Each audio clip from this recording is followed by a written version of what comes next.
رہے ہیں؟ نہیں، ہم اس لیے کرتے ہیں تاکہ انسانوں تم انسان بن کر رہو اور آنے والا اتہاس کا مورخ تمہیں درندوں کی اولاد نہیں بلکہ انسان کی اولاد لکھنے پر مجبور ہو جائے۔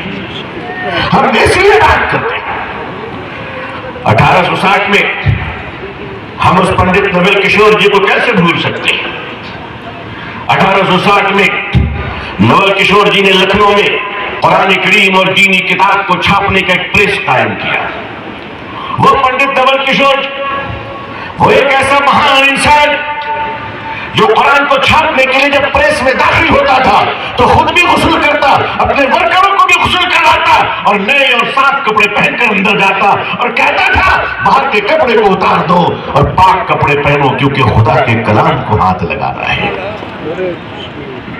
وہ پنڈت نول کشور جی قرآن کی چھپائی کے بعد جو روشنائی بچتی، جو کاغذ کے ٹکڑے بچتے، اس کو اپنے ہاتھوں سے اٹھا کر مٹی میں دفن کرتے اور کہتے خبردار یہاں پر کوئی پاؤں سے نہ آئے، یہاں پر کوئی چل کر نہ آئے، اندر چپل پہننے کی اجازت نہیں تھی۔ ہم اس پنڈت نول کشور جی کو کیسے بھول سکتے ہیں؟ لوگوں، یہ ملک کل بھی اپنی محبت اور آرزو کے ساتھ زندہ تھا۔ مجھے شکایت صرف اپنی قوم سے ہے کہ میرے قوم کے لوگوں، میرے بزرگوں، آخر تمہیں کیا ہو گیا ہے؟ تم 1 لیٹر دودھ ایمانداری سے بیچ کیوں نہیں سکتے؟ تم 1 میٹر کپڑا ایمانداری سے کاٹ کیوں نہیں سکتے؟ تم 1 کلو چاول ایمانداری سے توڑ کیوں نہیں سکتے؟ تم سچ کیوں نہیں بول سکتے؟ اگر تمہارے 30 کروڑ رہنے کے باوجود بھارت کے اندر یہ افراتفری کیوں ہے؟ یہ بے برکتی کیوں ہے؟ یہ ماحول خراب کیوں ہے؟ ہم تو کہتے ہیں ایک چراغ کافی ہے۔ میرے بھائیوں، یہ اندھیرے کو اس سے کوئی فرق نہیں پڑتا کہ دیا مٹی کا ہے یا سونے کا، کوئی فرق نہیں پڑتا۔ اندھیرے کو کوئی فرق نہیں پڑتا کہ دیا مٹی کا یا سونے کا، اندھیرے کو فرق پڑتا ہے تو دیے کی روشنی سے فرق پڑتا ہے۔ اس دنیا کو بتا دو کہ ہم ٹمٹماتے ہوئے چراغ ہی صحیح مگر اندھیرے کے دشمن آج بھی ہم ہی ہیں، کوئی دوسرا نہیں ہے۔ جھوٹ کے خلاف بغاوت تم کب کرو گے؟ میرے عزیزان ملت، میں آج بھی آ سکے کہ ملک آپ کا انتظار کر رہا ہے، اس ملک کی بہترین صبح آپ کا انتظار کر رہی ہے۔ نفرت پھیلانے والوں کا چرچا اب ان کا وقت آ گیا ہے، ہر ایک چیز کی قوم ہوتی ہے، ان کا بھی وقت پورا ہو رہا ہے۔ وہ خدا چاہے گا تو ان کی نفرتیں دم توڑ جائیں گی۔ دنیا میں زہر جتنی بھی پھیل جائے وہ دواؤں کی برابری نہیں کر سکتا۔ لوہے لکڑ کباڑی جتنی بھی ہو جائے ہیرے کی قیمت کبھی کم نہیں ہو سکتی۔ ہندوستان زندہ باد کی نعرہ لگائے، ہندوستان